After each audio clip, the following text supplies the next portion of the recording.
welcome to another episode of the Fashion Grunge podcast. I am your host, Lauren. And I'm Mikey. Hi, I'm Charles. Hey, there's three of us today. There's three of us back together again. I know, we're talking Cruel Intentions from 1999, directed by Roger Kumble. So yeah, I'm super excited because I've been waiting to do this movie because I didn't realize until forever. When I was watching it, I was like, I literally know this entire movie by heart. Like, I don't even know how many times I've seen it because I had it on tape. I had it on DVD. Like, I still have it. Yeah, it's a big deal. So what about you guys? What's your, like, are you stoked? Did you like this rewatch? I liked it. No, I liked it. It's funny because even though you said like you've seen it like a bunch of times, as I'm rewatching it today, I was like, I've only seen it a handful of times. I did have really? I did have the VHS though, and I still do have the DVD. I just hadn't seen it in so long. And I mean, there's Buffy, Sarah Michelle Gellar, Ryan Phillippe, Reese Witherspoon, Selma Blair, Joshua Jackson attempting his best to play a gay guy.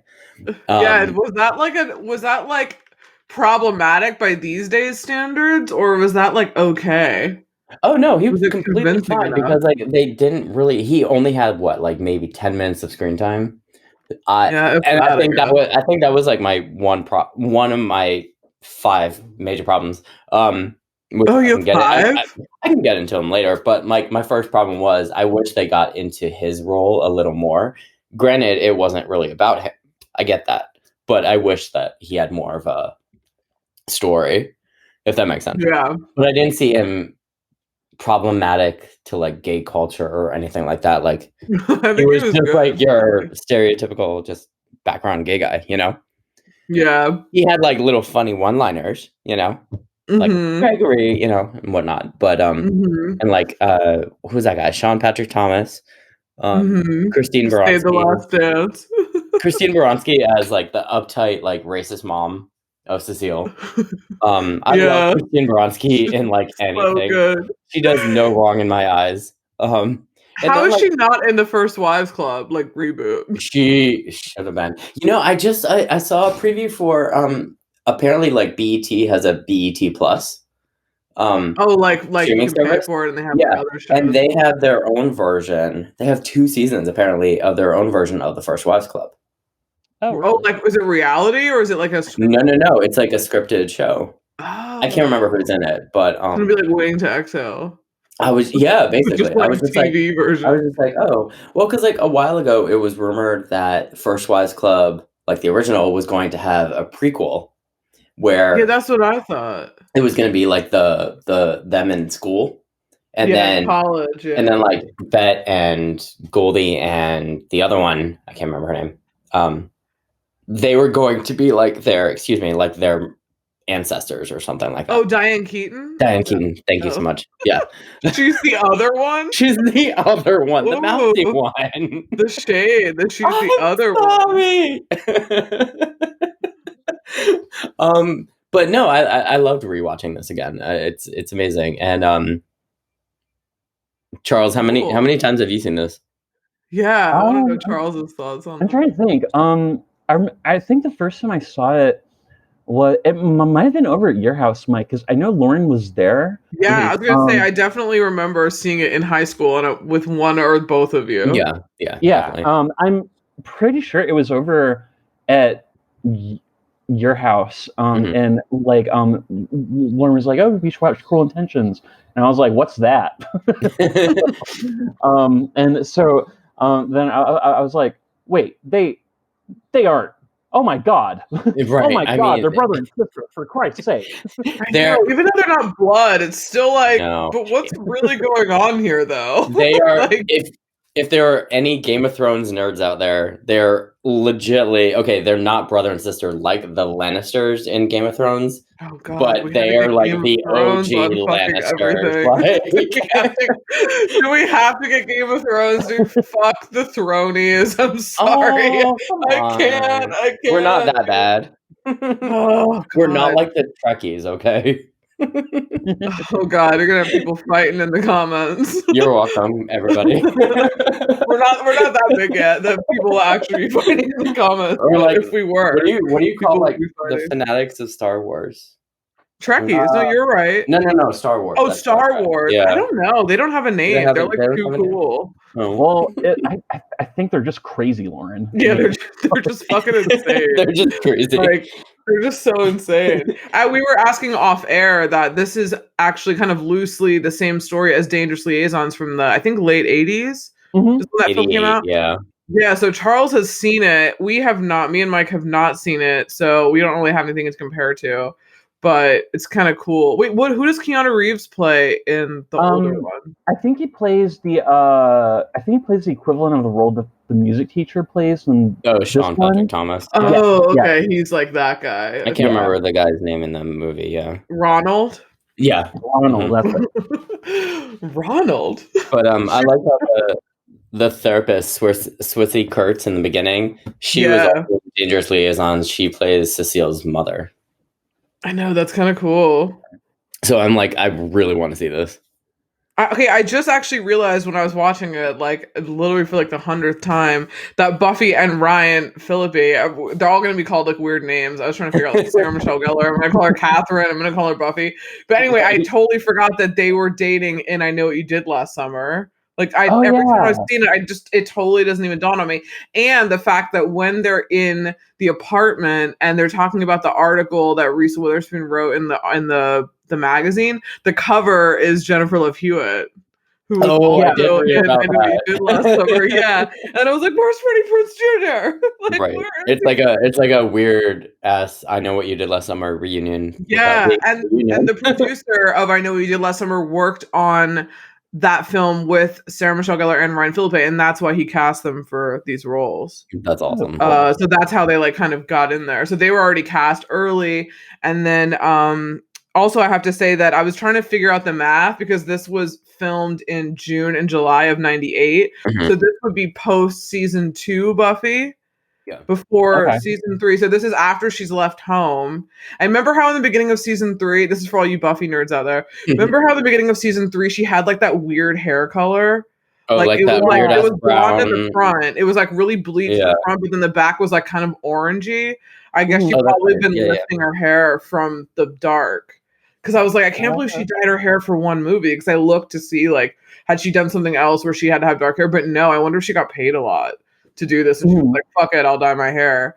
But I think it looks cool on her. It looks so different than Buffy. So actually I do have a note that said that she wanted to dye her hair so she could differentiate her character from Buffy because she's so well known. Yeah. You know, but then and so also she was that like, was that's a good idea. And that was also a tidbit that I found out about Christine Baranski, is that they wanted her to do the movie and she only had to do it for 3 days and she wasn't going to do it, but her daughters were massive Buffy fans. Oh, really? They like convinced her to do it. They were like, come on, Mom, you have to do it. So she did. That's so funny. I was like, that's so cool. I love Christine Baranski. Oh my God, I know, she's so good. And then I wrote, this is released during the 90s heyday, 1999, March.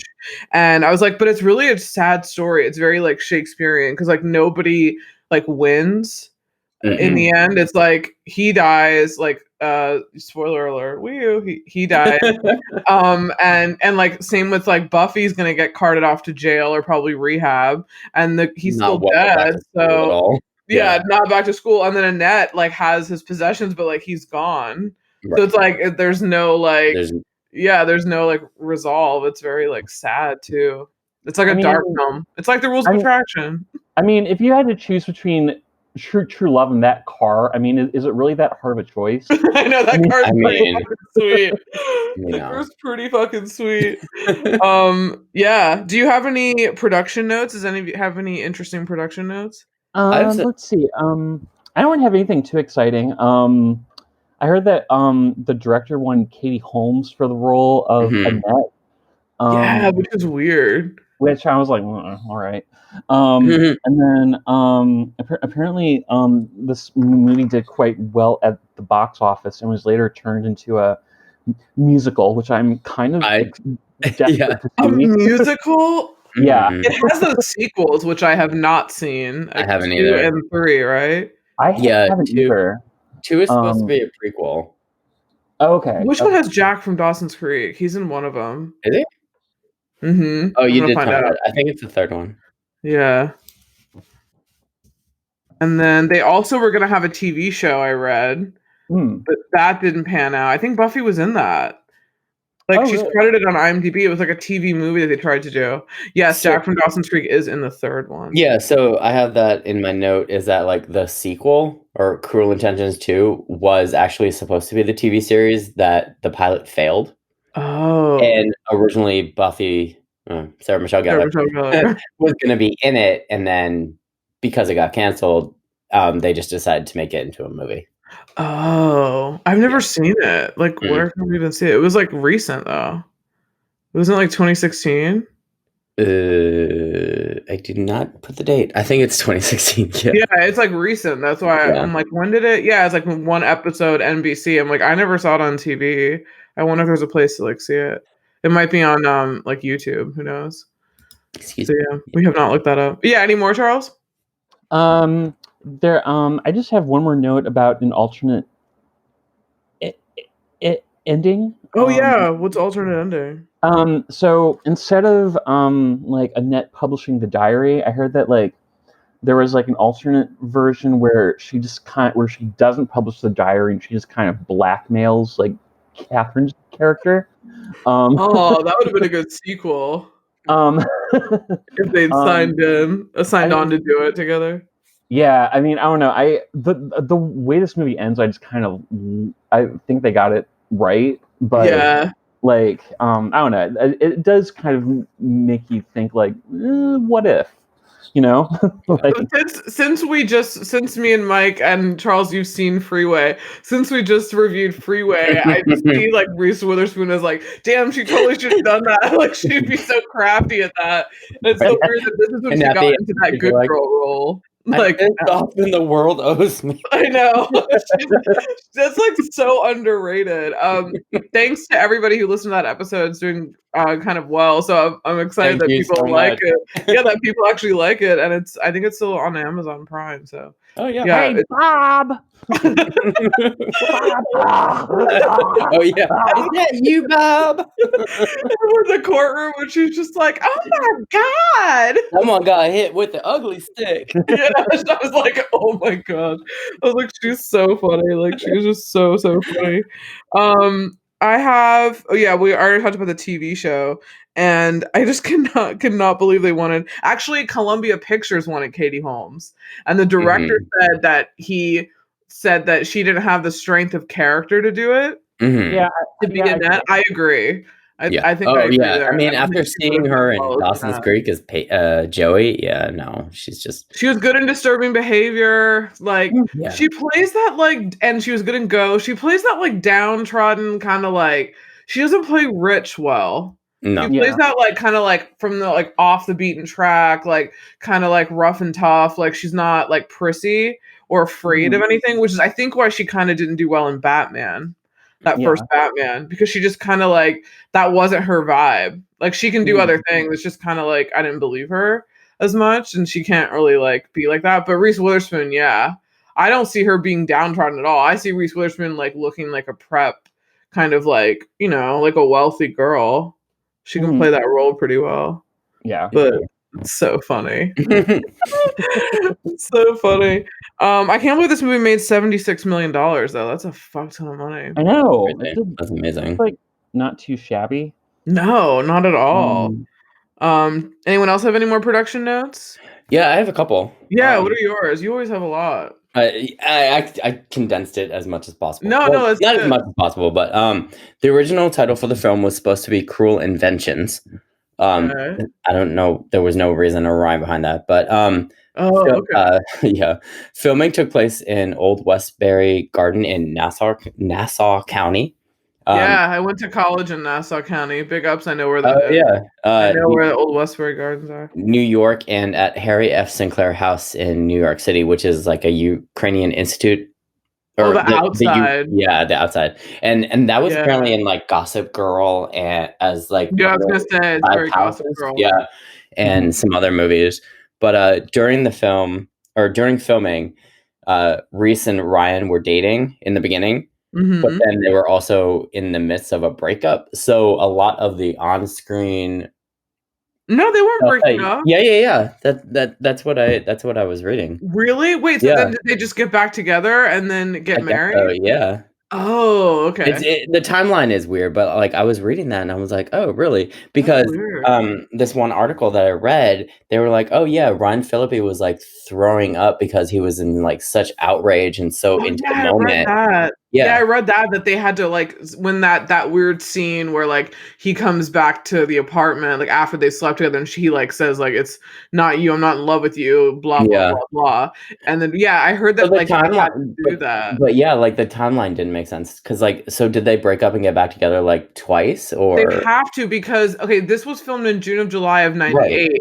Okay, I always read that she was pregnant during this film, but she wasn't because their daughter was born in September of 99, which means she got pregnant in January of 99. So like but I think they got married. They said that they were married when it premiered. They got married at when this movie premiered? Yeah, yeah. Because they got married in 99 to 07 or something like that. So they could have broken up and then maybe gotten back together and then got married. But I always knew they were together throughout. Like they'd already been together. They met in 97, I think. Right. Mm-hmm. And they've been dating up until up until like they got married and stuff. But they could have had a breakup. Yeah, I heard that scene was hard too. I read that. Yeah. I have just a couple. Is the song "Bittersweet Symphony" at the end? That's like the most iconic song of the movie. Almost didn't make it into the movie. The director wrote the scene with the song in mind, but didn't get the rights to it. So he asked the Verve, who they perform it, right? But they don't have the rights to it. Apparently, Rolling Stones had it. Really? That's a cover? So I don't know if I've never heard them sing it. So I guess maybe they just wrote it and sold it. You know how like there's like all these artists that like they just write stuff for other people. But so it says apparently somebody Alan Klein, who managed the Stones in the late 60s, he controlled the band's song copyright to the 70s. He sued the Verve for plagiarism shortly after Bittersweet Symphony was released, saying that the younger Brits had used far more of The Last Time, which I guess is like a sample that they bought, and they used it more of it than they were supposed to agree to use in the song. Interesting. And that's what they sued them for. Oh wow! So that's weird. There was a sample of the Rolling Stones shit. I don't know. Probably that back, like maybe those back violins.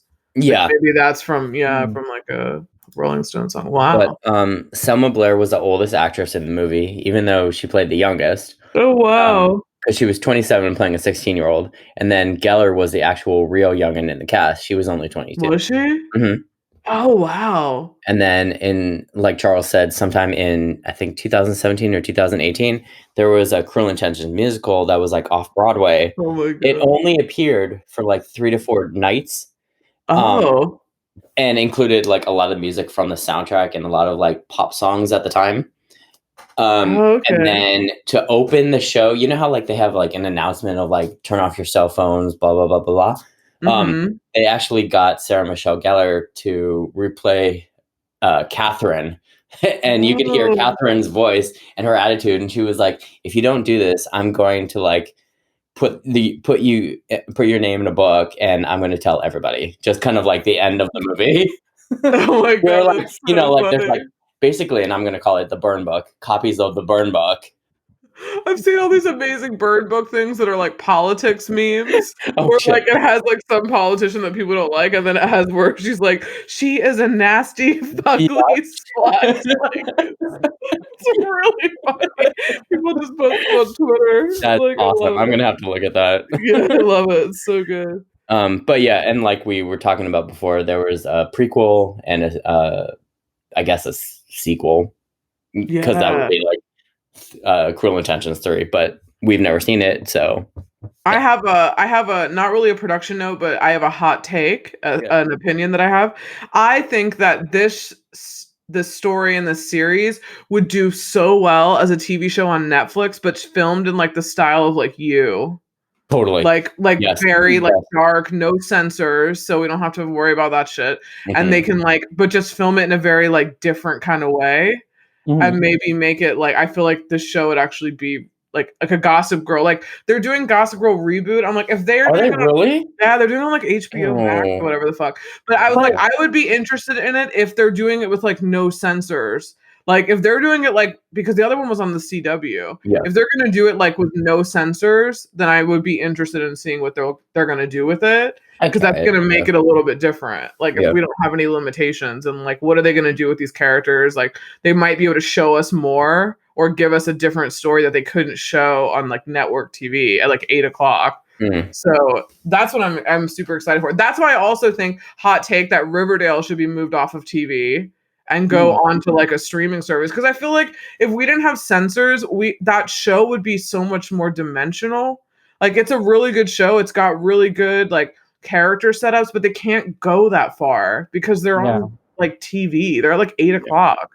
Yeah. So I get that they want like the teen audience, but like teenagers all have Netflix anyway. So like just move it on. I mean, they move it on there anyway when you like the new season start. Like just put it on there and have no censors and like really just have a better show. They might. It's pandemic times.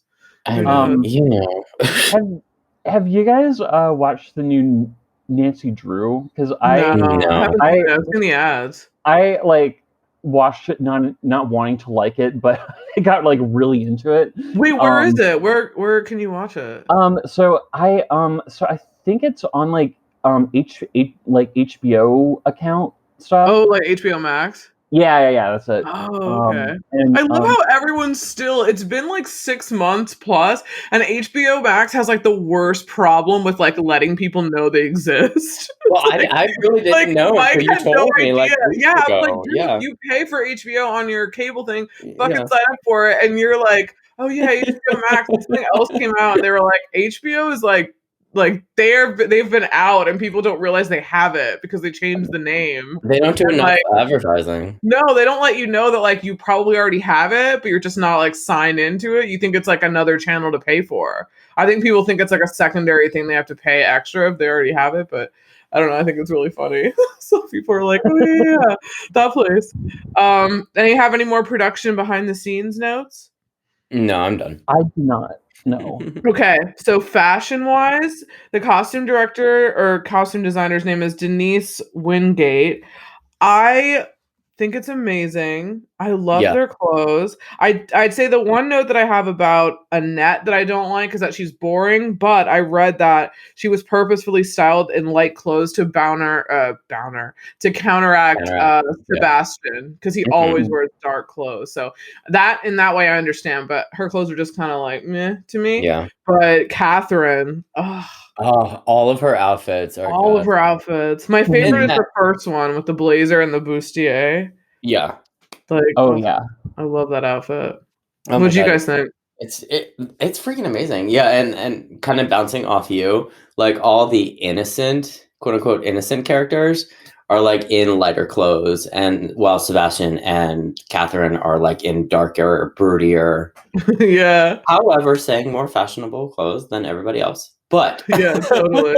You know, so it was genius to do that. And then I liked how Cecile's, I read this and this was really cool. Cecile's red hoodie. When she goes to see Sebastian that one night, what's the designer's name again? Denise. Oh yeah, Denise Wingate. She put her in there to act almost like a little Red Riding Hood going to see the wolf. Oh, that's funny. So her hoodie is like the red cloak. Yeah. Oh wow! And another Red Riding Hood is that's what Freeway was based on. Right. Damn, there's that. It's like 96 degrees of separation. Basically. That's so funny. Oh my god! But like, I want Ryan Phillippe's long jacket with the red lining. Oh. Do you guys? Okay, let's just talk about Ryan Phillippe at this time, because this was like, oh my god, this was like this was like his prime. Yeah, from like 97 when he was in I Know What You Did Last Summer to like, when did he kind of like fall off? Like 2000 ish. Yeah, that sounds about right. What's the last time we really saw him? But he was in like everything. Back in the day. Yeah, like 54. Like, but he was very much took Oh. roles that rested on like pretty. Like Yeah. I think he rested on the fact that he was No, like I a mean, pretty he's boy. pretty. Yeah, he Or is was pretty. Yeah. pretty. No, he looks good. He still looks kind of good. He doesn't look bad. He just is in like really weird things now. He was in Crash. He was in. I'm trying to find out the most recent thing. He's no Skeet Ulrich. He aged. Oh no. Damn, he aged so well. He's like 50. Oh, that's right. He was in Igby Goes Down. That was 2002. That we have to do that. He's in a 2020 episode of Will and Grace, apparently. Oh, really? He's in Crash. That was like the one that he was in, like the big one. Okay, so this is back in like 95 and 96, but he's in like he's in the movie Crimson Tide, and then I think I saw that. Yeah, and then it's good. It's like a submarine kind of Navy kind of like like suspense thriller. Oh, okay. And then White Squall. I saw White Squall with my friends. It was like all of like these hotties were in this movie when we were like super young. It was like Scott Wolf, Ryan Phillippe, like everybody. It was like a huge like Ethan Embry, like everybody. It's kind of funny. He was also in Gosford Park, which I enjoyed. Oh my God, yeah, he's in a lot of cool stuff. The rimless glasses he wears is like sexy as hell. And the sunglasses. I really like the sunglasses that he wears, that she wears later. Annette, when she drives his car. I like that long coat that he wears too. Like that long black coat that's like with the red lining. Yeah. Yeah, that's cool. And I like that the one time you see him in light clothes is when he has that varsity sweater. Like tennis sweater on when he has the tennis thing. I love the over the shoulder sweaters. It's very preppy and bougie. I know, it's so preppy. It's really funny. I really liked his Steve Jobs look, like kind of like with the turtleneck. Yes. He's very like Euro like metrosexual. He's very much that like when like the metrosexual thing was a big deal in like the late 90s when like guys wore like tight European styled clothes. Like he definitely leaned into that. I think a lot of that wardrobe was like Prada. I think. Yeah, it looked like it. Yeah, it totally looks like Prada. I thought he sort of looked like a kinky German psychiatrist. Like especially when he stands in the mirror and he's like, "Get it together, you pussy." I was like, you're fucking gaslighting this girl to like literally like hand herself to you on a silver platter, and then you're like, "Nah." Then you totally leave her, and she's like, "Fuck you, what the hell?" And then he goes into his room, and he's just like, "Get it together." I was like, "Oh my God, this is so problematic." I was like, he like needs to be dealt with. And he is soon enough, but like it's just so crazy when I was watching it. Oh, I have to say, Cecile's outfit. I love the koala shirt in the beginning. Right. How are things down under? That I like, and I also it's so crazy. Like, just like the mom is just so terrible. Like the mom is just so fucking racist, and like I just can't believe in '99. I always thought it was kind of funny that that she just is like, especially when she tells the guy like, "I got you off the street," and he's like, "Got me off the street? I live on Park," which is like one of the wealthiest areas in New York. I was just like, "Oh my God, she's like so perfect for like that whole role." Like, I just think it's really funny. What kind of suit would you say that is? That like pink Chanel. one? Was it a Chanel? Chanel all day. Amazing. It's really cool. Yeah, the tweet and stuff. Yeah, I can't believe they got away with like some of the shit that she says. It's like super. I know. Yeah. There weren't really any rules back in the 90s. It seems like it, right? Like, I mean, I don't think it was like, even like she blamed when like Sarah Michelle Gellar like knocks the thing off of the like she breaks the thing in Cecile's house, and her assistant / housekeeper is there. Yeah, and then she's just like, "Oh, sorry, be careful." Like, Maylee, be careful. Yeah. Did you guys notice the expression on Maylee's face? Because I thought it was hysterical. It was like, "Bitch," right? It was like, "Bitch, what?" Like, what did you just say? Like, Also, I love Cecile's red dress that she has on when she tells Catherine that she had an orgasm. And she has those like red shoes that are like kitten heels. They're like they're so bad, but just the way she moves too. Apparently, I heard during casting they had to ask all the actors that came in to audition for that role because like they're like supposed to be underage, and they were like they knew that Ryan Phillippe like had to be in scenes with them, and they were like, "How old are you?" And that's all they would ask when they first came in. And apparently, when she came in, they asked, "How old are you?" And she said it back like, "How old are you?" Like in a really bratty voice, and they were like, "She was so annoying. We had to ask her." Because like it's totally her character. Totally annoying. I love it. I love when she's like, "This doesn't taste like iced tea." I know. It has so many good quotes. It was so hard to like find good quotes. So yeah, anyone else have any fashion notes? Any other standouts? So I love Swoosie Kurtz's brooch that she's wearing in the and then of course I love Catherine's cocaine cross. I know. Definitely. And I mean I like saw that when I was like 17, and my first instinct was I don't know what cocaine is, but I need to take it up now just so I can get that. Oh my god! I know, right? And get a rosary. That's really like a cocaine storage place. Yes. And then I start to wonder if you can store it in a cross, what else can you store it in? So, so this is something I probably need to look into. But I started wondering, do they make these products that are, for vitamin supplements? They do.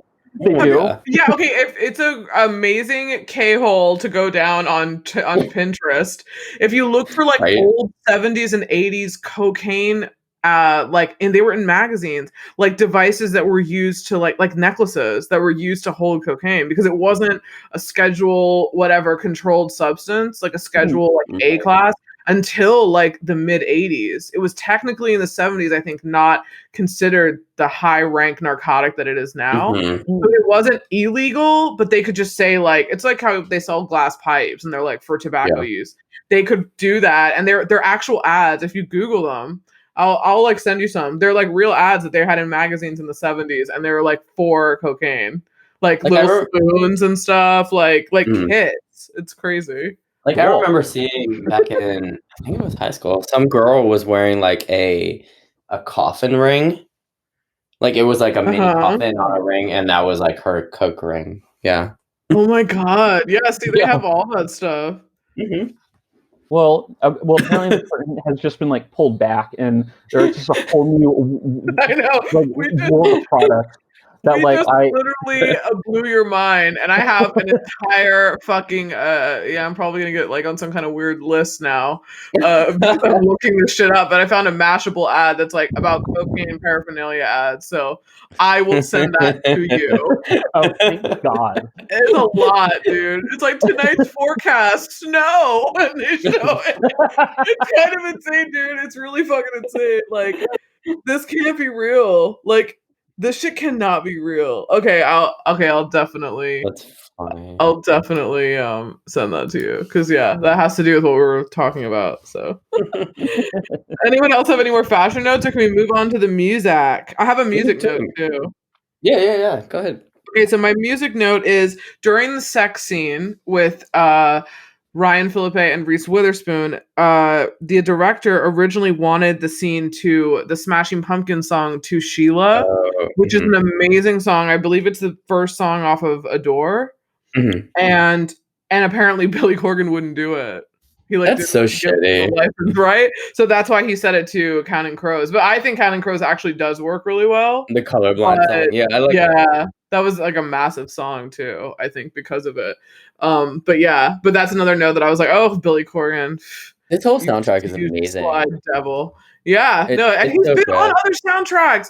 They had the fucking song on Singles in '92. Yeah, get some money, man. Get some fucking money. You were already trying to make money anyway. Like, they're all trying to make money. So yeah, that was kind of nuts. I love Oh yeah, what? What? Especially after what? A No, I was divorce? gonna say especially after like what was it? Billy Corgan attempted to make that other band that didn't do so well. What, Zwan? Don't you dare fucking slander Zwan I'm in front of me. sorry. 'Cause I'm sorry. I really like He Zwan. totally changed And his tune when he went there. I'm he also sorry. did really amazing songs on the Spun soundtrack, and that was about a bunch of fucking meth heads and like speed heads and shit. So why was it okay for that like 2 years Yeah, later, but not okay that's for Cruel weird. Intentions? Yeah. But probably because it was like a Hollywood movie. Spun was not a Hollywood movie, so maybe that's why. Who knows? Who knows?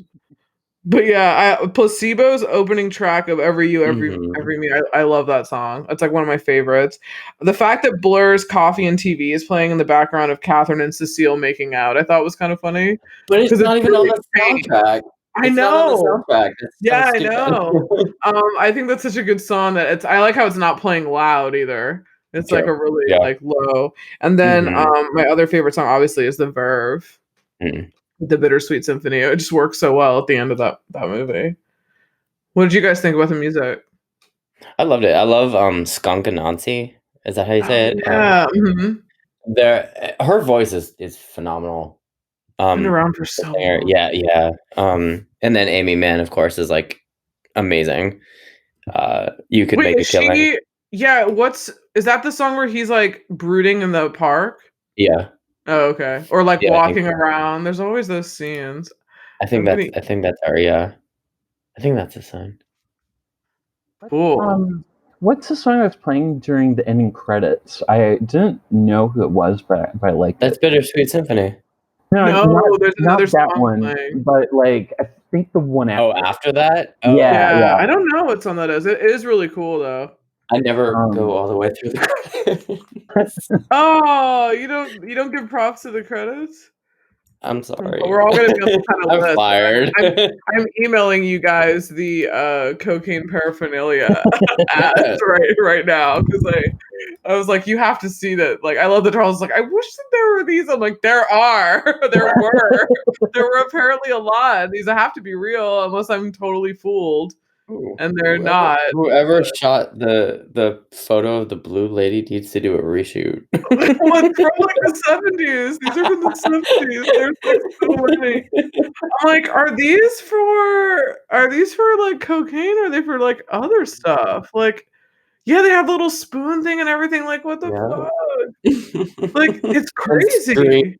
screens and Like the razors, like it's fucking nuts, snow man. like slush. What is that?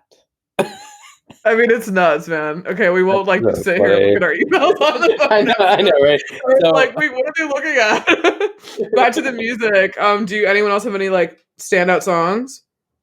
um, oh, so I liked the song that played during the opening credits, and I also love the opening credits themselves. Like Yeah, it's just cool. the like I guess it sort of looks like a helicopter shot like over like a graveyard or Mhm. something. I thought that was cool. mhm. Yeah, I think it's really cool. I love that. I love Placebo. Mm. Oh Yeah, yeah, yeah, they're Placebo such a is great band amazing. too. Yeah, my favorite. Okay, so let's start off with our favorite scenes and like standout moments. So Charles, what's Okay. your first one?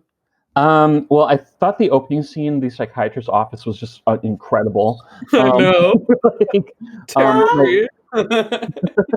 I mean, I think that like Mike, I was like, wait, Tara Reid is here. Like, Yeah. how did I not know that? I mean, You kept me on hold. They're like, your daughter's still holding. Oh shit! And she's like, you kept me on hold. Like, so funny. Oh, um, whoops. Sorry. um, I'm trying to think. And then I liked I guess this was like towards the end when like I think after like Sebastian sleeps with Annette and then like he like goes to Catherine and she's like, well, I guess you won. And then and then he's like, I think she says something like, "Are you ready to claim your reward?" And like, I love it. That's the way she says it. Are you ready to claim your reward? Okay, here's a bigger question: have they ever had sex, or what? Like that's what I know. never figure out. Because she says that she says in the beginning or something like, you can have what you've been wanting ever since our parents got married that you could never have. Ew, but like that's but she I know, does like almost it's so everything gross. else, right? Yeah. Like That one scene where she's like literally like grabbing him and then making him hard, and then she's like, oh "That's how yeah, you where she's like do." laying on top of him. Yeah, and I'm like, "What?" And he's Yeah, like, "Really? but you're Come still on." brother and sister and live in the same fucking house. Hey, Like I mean, if you're yeah, like from West Virginia or no, I'm just kidding.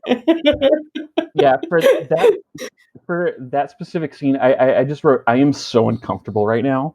Like, yeah, I was like, this is so weird. Also, how weird must it be to be like Reese Witherspoon and I'm like, get your fucking hands off of him. Right? Like, are you serious? Like sitting behind sitting behind the camera being like, this is so weird. This is my like boyfriend or husband or They're like, baby "Reese, you daddy don't or need to whatever come he in wants at the today." time. What? They're like, "Reese, you can stay home today for this. You don't need to see this." I know, right? Although Freddie Prinze Jr. was off doing She's All That at the Right? moment. So I guess, which is one movie that I just like don't like. She's Like all I just that? definitely don't like it. Yeah, She's All That. You know what I watched for Alright. the first time the other day? Hmm. 40 Days and 40 Nights. That movie's Oh. so weird with Josh Hartnett. Josh Hartnett, yeah. It's like so dumb. Like I was like, why did you do this? And Shannon Sossman, I mean, I love her. It made me so angry too, just because I mean, he essentially gets like raped at the end. Like, Yeah, by his fucking ex-girlfriend. I know, and Like I was like, what? Like literally. I was like, I mean, would you really be having delusions after 40 days of not having sex? I mean, it's not like it's not like giving up carbs, you know? Like, yeah, it's not like that serious. Like, dude, calm the fuck down. It's so crazy. Okay, Mike, what's one of your favorite scenes? So one of my favorites is when Sebastian is with Mrs. Caldwell and Cecile and with his sunglasses, and he comes in, he's like, "That is a lovely shirt you're wearing." She's like, "Thanks, my dad got it for me in Australia." And he's like, "How are things down under?" And he looks down on his skirt, "Blossoming, I hope." I know that's creepy, but it's funny at the same time because the delivery is just like perfect. And I like think her it's not shirt as is so weird. like, huh? It's so I don't think it's as weird. They're both supposed to be in high school. So it's not That's like true. he's And like that's the thing that like like he's a bit older. I think that's the thing that we also forget while watching the movie. These are all high school kids. I know, right? Like, and their uniforms are so much better than ours were. Oh my god, ours Oh were my God, so right? lame though. We didn't go to a Catholic school. Isn't theirs a Catholic school? Oh yeah, Yeah. Yeah, it looks like it. Yeah, I think if we went to Catholic school, we would definitely have like pretty intense, like blazers. The guys would have blazers and ties, and like the girls would have to wear those like cardigans and like skirts and stuff. Yeah. My God. my second favorite scene is when Catherine and Cecile are out in the park together. Oh yeah. Like the clothes, the weird ass kissing scene, which was actually a like blessing in disguise because when there's and it was made fun of, I think, in Scary Movie.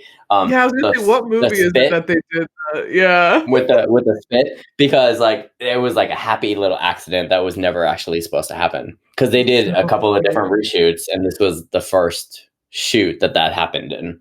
That's so funny. And then she's like, where I just had it a second ago.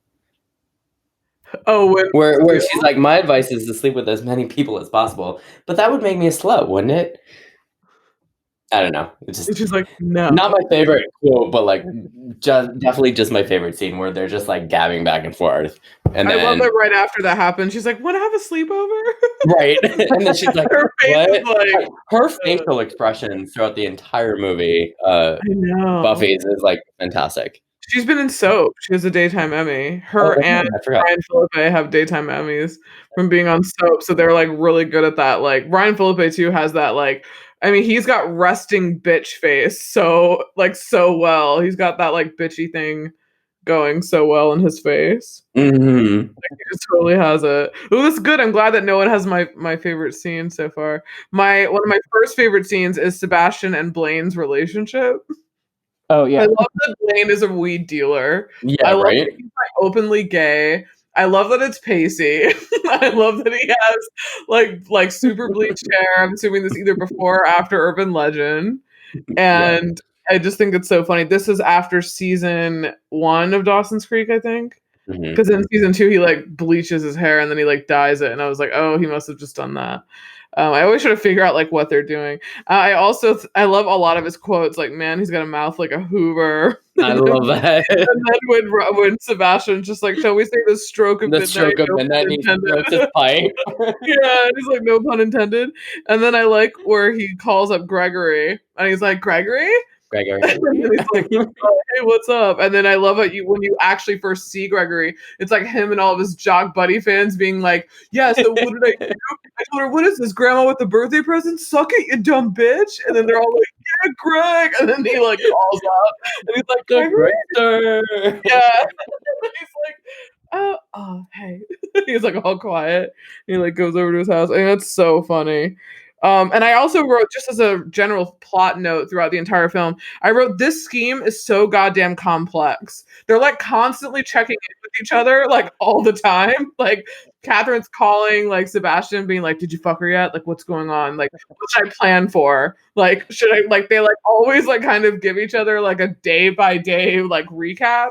I know, right? I think it's really funny. And they have all these ulterior motives. Like, I really love Catherine's motive for destroying Cecile is all because like this other guy fell passed out on her while she was giving him head, and then ended up Cecile, and she's like, fuck this, I'm gonna destroy that girl. It just makes her stepbrother like take her virginity. He's taking like 2 girls' virginities just like back to back, like just acting like it's no big deal. I was like, this guy's a piece of trash. Like, I can't, like, he's just so awful. But yet he's in love. Okay. I don't believe he's in love with her. I do like the pool scene though. Oh, the pool scene? Yeah, I like that. I don't know. It's just like beautifully shot. And, yeah. Oh yeah, I was gonna say I like how she rebuffs him when she's like, "You're talented, you're beautiful, you're determined." like, please, like, it's not gonna get you anywhere with me. And it's like, "Night, sweet pea." I think that was really funny. That she like music is playing in every room in the house. No, just yours. And then Cardigan's Love Fool, like he turns that on. And that's not on the soundtrack either. No. Another film made amazing by fucking Romeo and Juliet soundtrack. That song was like massive. Yeah. Because that was in the soundtrack, which is really good. Charles, do you have another scene? I'm trying to think. I like the scene like after he sleeps with Annette and then he goes to Catherine and she says, all right, well, fine, do you want to have sex? And then he's like, nah, I'm good. And then and then she kind of has like a temper tantrum and she's like, I want to fuck now. Oh yeah. I also wrote, why is Catherine so jealous? He's her stepbrother. Like, oh, yeah. Okay. So I had a question about that. Do you guys think that like she was in love with him too? Like, yeah, is that probably. what was going on?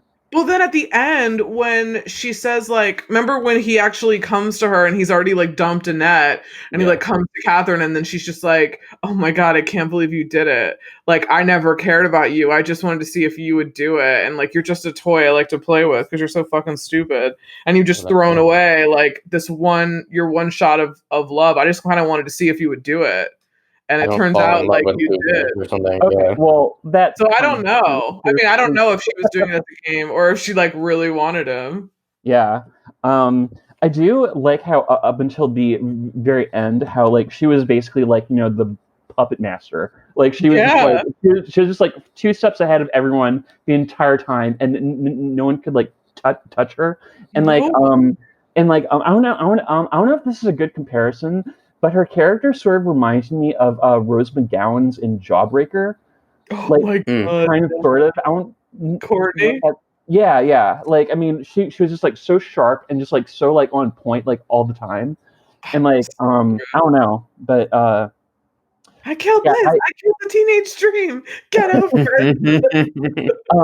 But like, Is it Courtney Shane? Is that her name? yeah, I think so. Right? Yeah. Oh, Um, icon. The but original Regina George. yeah, I like didn't really realize how how influential this movie was on me, or like specifically her character, because like I probably say like her lines at least like twice a week, like at some point. Courtney Shane. No, Catherine Mitchell. Oh yeah, Catherine Murtoy. Yeah. Oh yeah, of course when she has that. I'm the Marsha fucking Brady of the Upper East Side. That's one of my favorites. I love it. Yeah, that's like her like super iconic role. Another iconic quote from that scene too is Ronald, emails for geeks and pedophiles. And I was like, I remember how it was in '99. It wasn't for a while, and now it like kind of is again. It's like it's just now for like work correspondence, and like it's not like a casual thing. Before you used to like write emails, you know, like or at least I don't. I think the general population doesn't. Younger people don't. They're not like writing emails. I never get responses from anyone under 30. If I'm asking them for anything, it's like they'll just DM you on Instagram and you're like, oh, okay. Like you write me a question here and then I'm like email them and they answer it back because they like want to know now. I'm like, oh, okay. So I guess emails are not a thing. Anyone else have any scenes? I have a few more. Go ahead. Okay, I love when Cecile's mom confronts Ronald when she found the letters, or like Catherine's manipulating everyone. She's got Cecile's mom. Oh, yeah. She's like on that side. She's also got the side of her stepbrother who's like she's just like, oh, I want to go take my new car for a ride. Then he's like, the only thing you're gonna be riding is me. I was like, what? Like I don't know. Like this, do your parents know about this? We only see them at the end when she gets busted with the coke and the rosary. Like I think they're standing behind the headmaster. I think. I do like the bathroom scene between Reese and Sarah. Oh yeah, I love that. Yeah, that was one of my favorites too. I love that that's the first time they've met, and they know like so much about each other. Or she knows from the journal, but Buffy knows from like everything. Like you're the one that like took my brother. You're the reason he's dead, really.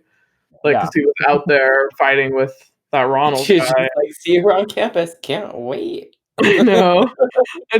I just think it's so crazy, like how the fights between Sebastian and Annette are pretty intense too. Yeah, very. But I wonder if that's because they were really dating that they like went there, I guess. Sometimes also you see that people who are together in real life have really great chemistry on screen, and sometimes it's the opposite. Yeah. Which is weird too, that you're like, oh, you think that if they're like really together, like it'd be no problem, but they don't look weird together. Like I feel like they look like they're kind of together. The bar to which all else stands is Mr. and Mrs. Smith by Brad Pitt and I like watched that movie and I was like, I have to go. Like that is like, this is too much. I was watching the movie the other day and like one of my friends is like, you're obsessed with them. I was like, I am kind of really upset still that they're not together. Like I'm very upset. Like I love both of them so much and they're both so hot. It's like, why? Like what is wrong with this picture? Like no way. And I'm like, that movie's just so good. Like how could she not be taking him away from anyone, no matter who it is? Like I don't even care if it's someone that he married like 30 years ago. Like she's like kryptonite. Like literally it's so funny. And the movie's just good. Yeah. It's just really, really it's so good. Yeah, it's just so good. I'm like, oh. Let's see. And yeah, I do love Cecile's mom confronting Ronald. I was talking about that. The black man is free. The black man is gone. I know, it's so funny. So I mean, it's bad that like she's racist towards him, but isn't he also like a 25-year-old man sleeping with like her 15-year-old daughter? Is he 25 or does he go to school with them? I know. I know the actor was almost 30. But I don't know. I know that. But does he? I don't know what his age like older. Yeah, he's supposed to be teacher age, I guess. Is he? I mean, he is a violin teacher or whatever, so he has to be at least 5 years older, right? Yeah, 'cause, like, he says he's, like, working on a musical about Martin Luther King. Oh, So, that's like, right. So, yeah, he would be out of school. so I like to sort of interpret that as him at least being in, like, college, you know? Oh, yeah, you're right. And I think the only reason she cares is because he's black, because that's what happens in the fucking boutique. They Yeah. ask him to come, and she's like, when I love that, like, Catherine makes it, she's like, "It's not drugs, is it? It's worse." Right. Oh my god, And the that's whole, like, he's terrible. black. Yeah. Sugar. I mean, no sugar. No sugar. I was like, "Oh my god, this is so funny." Like, I'm black and I'm not offended, so I just found this super funny. But I was just like, "Oh my god." Like, I love that that woman exists, and, like, I've seen and heard that woman and met that woman, so I just think it's really funny that she's just like that. It's so true, and I love that she worked for 3 days. Like, Yeah. all of her That's are just insane. 3 days. Oh, and the fucking rooms. Catherine's room, I'm obsessed Oh, with. amazing. I want it. The I want, like, blue. 4 of those. Yeah. I want the whole house, and it was made on, like, a soundstage in LA, which was kind of a letdown. I was like, "Damn, I thought it was, like, in Oh. New York." Like, House. yeah, I thought it was an actual house. I was, like, bummed out. I was like, "Oh, I thought it was I real." want that But yeah. pool room under my house. Like, Oh, the pool? Like, the I want it. indoor? Yeah, the indoor pool. Yeah, I want that. that was pretty cool. It was very much like, it felt like Versace. Very, Like, very. tiles and, like, kinda, like, colorful and, like, all that kinda stuff, but yeah, man. Do you guys have any more, favorite scenes, or ready to give your final thoughts? I I think could you guys covered most of them, but yeah. Nice. So what are your final thoughts? What are you excited about on this rewatch? So my final thought, even though, like, as excited as I was to watch this, right? My final thought is, don't trust a hot, broody guy with blonde curls and glasses who have weird sexual attachments to their half siblings. Well, yes, and even though they have lips like those, don't do it. Don't do Just it. don't do it. Just don't do it. But I give this, like, A++. Like, I Yeah, freaking this is loved one it. of my favorites too. It What about you, was Charles? So, so Ryan Phillippe's, like, 1998 NSYNC ramen hair aside, Oh, yeah. and, It was more ramen hair in 54 to me. Right? oh, really? Yeah, it was, like, Yeah. longer. Yeah, it was, like, longer. Okay, so things don't turn out No so Justin well. Timberlake slander on this episode. Loser. He is a loser because he doesn't have Britney, and he should, because I Yeah. feel like there's still time. Like, she might be righted by all this wrong if she just gets back with Justin. You could be Well- Superman and save her. Well, I know. he had his chance. Sure he But did. okay, She did. so things don't turn out so well for, like, Catherine at the end, but No. I still think she bounces back from this. Like, I think she probably gets expelled. Her parents probably check her into rehab, but when she gets out of rehab, I'd be a little scared. You know? She's very much like Rebecca Gayheart in the end of fucking Urban Legend. Yeah. Yes. She, like, does all these horrible things, but then somehow comes back and, like, no one knows who she is, and she just Yeah. does it again. I mean, maybe she can't be in, go back to New York, so maybe she moves to a different city. She Like bleaches Paris. her hair, and she gets a job as a fucking waitress in downtown LA because she's a goddamn vampire slayer. That's where she has to go. That's where she's leaving there and she's going back to Sunnydale because she's got to, like, save the And her world from name- the fucking mayor. And her name is Anne. I know, right? Just like in the show. Just like in the show. Yeah, that's where Catherine went. Catherine went to go fight that evil. Yeah. God, if only we could just have the time to do a Buffy podcast. I mean, if Right? the world ends up being on lockdown forever, then I guess we could. So, Yeah. Don't say forever. I know. Well, who knows? Who the fuck knows? Did you guys see SNL last night? Or No. the YouTube clips? Timothy Chalamet was on there. Oh, It was nice. pretty- Really? Yeah, it was interesting. He did so well with Pete Davidson, like them together. Like they actually did really well together. And oh god, Kate McKinnon's just a fucking national treasure. I love her on Weekend Update. She's just so good. Who did she portray anybody? Well, she did Fauci in the cold open. Oh yeah. And then the other girl, not Cecily Strong, but she's the other girl that has like the dark hair. I don't know her name. I think it might be Heidi something.